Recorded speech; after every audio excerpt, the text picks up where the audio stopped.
Hi lovelies, Sophia here. One of the things that really made me smile a couple of weeks ago was that one of my prenatal yoga students sent me an email straight after class, and it was almost as if she'd whispered it. I imagine back to the days when I had lots of people in one room and they would come up and whisper things to me at the end. Anyway, she sent me this email that was like a tiny little whisper, and it just said, "Sophia, sometimes the little old ladies are the worst." And if you think, why would anybody send me an email that said that? And to give it a bit of context, we'd been chatting in class about the different ways that we learn about birth and how those birth stories and ideas get into our heads and whether they're good or bad and what we make out of them.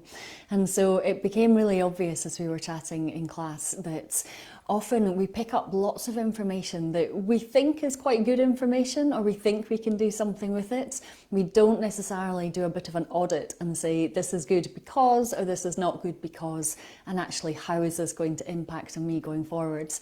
And so when we got chatting about that, this lady had said that every time she went anywhere, there was always a little old lady that would tell her a really bad and scary birth story.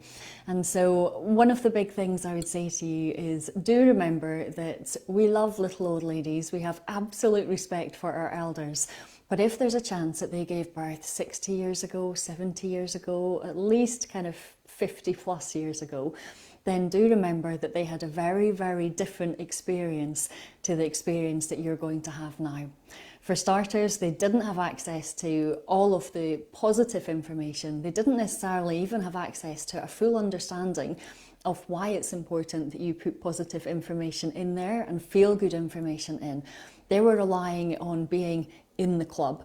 In other words, once they had their babies, everybody would talk quite openly about the kind of childbirth experience they had had, but they wouldn't necessarily share beforehand what to do to try to feel better. And so one of the hazards that we have now in many ways is that you have access to more and more and more information all of the time. But is it good information? Does it help you to feel good? Does it help you to feel calm, relaxed, empowered about birth? Or does it just freak you out and have you on the edge of your seat, dreading the day that you have to give birth? So we 100% want for you to have as amazing a birth experience as possible. And to help you to do that, I have created a little audio and ebook. As you can see here, 7 ways to start feeling calm and confident about giving birth. The idea about feeling positive and filling your mind with positive information is one of the 7 ways that I share with you. But you can get your hands on the rest of this ebook at sophiahansen.com/free-stuff. I'd love for you to start feeling so much more calm and relaxed about birth so that you can really enjoy your pregnancy and look forward to the day that you get to meet your baby with absolute joy and love, as opposed to on the edge of your seat. So that's it for now. I might share some more of these tips with you as we go forward this week. Take care. Lots of love. Bye bye for now.